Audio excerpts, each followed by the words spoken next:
നമ്മൾ ഭാര്യ ഭർത്താക്കന്മാരായി ജീവിക്കുമ്പോഴേ നമ്മുടെ ഉമ്മ നമുക്ക് മോസ്റ്റ് വാല്യുബിൾ പേഴ്സണാണ്, ഒരു സംശയമില്ല. ഉമ്മ അത്രയ്ക്ക് വലിയ സ്ഥാനത്തുള്ള ആളാണ്. അതുപോലെ തന്നെയാണ് ഉപ്പയും, അതുപോലെ തന്നെയാണ് നമ്മളെ ബ്രദേഴ്സും സിസ്റ്റേഴ്സും എല്ലാവരും, ഒരു സംശയം അതിലില്ല.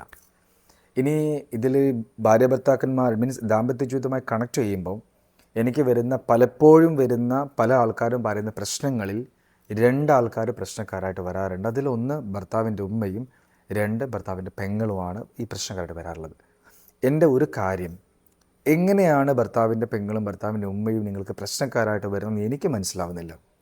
കാരണം നിങ്ങളുടെ ഭാര്യയെ ഭാര്യനെ സ്നേഹിക്കുന്ന സ്നേഹവും ഉമ്മനെ സ്നേഹിക്കുന്ന സ്നേഹവും പെങ്ങളെ സ്നേഹിക്കുന്നതും ഇത് മൂന്ന് രീതിയിലാണ്.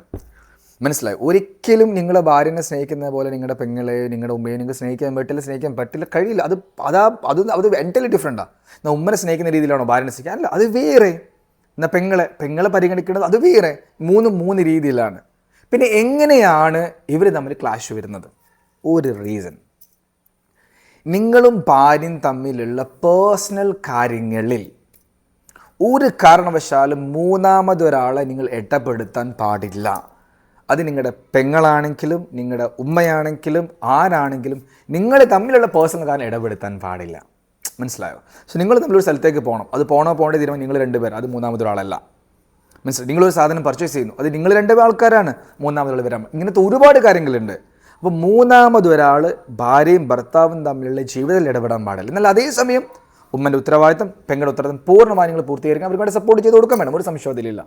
മൂന്നാമതൊരാളെ നിങ്ങളുടെ ലൈഫിലേക്ക് നിങ്ങൾ ഒരു കാരണവശാലും അടുപ്പിച്ചേക്കരുത്. അങ്ങനെ കയറി വരാനുള്ള സാഹചര്യം അവർക്ക് ഉണ്ടാക്കി കൊടുക്കുകയും ചെയ്യരുത്. ഇങ്ങനെ നിങ്ങൾ വളരെ കൃത്യമായി ഇത് കൈകാര്യം ചെയ്ത് കഴിഞ്ഞാൽ ഈ ഒരു പ്രശ്നം നിങ്ങൾക്ക് പൂർണ്ണമായിട്ട് ഇല്ലാണ്ടാക്കാൻ പറ്റും.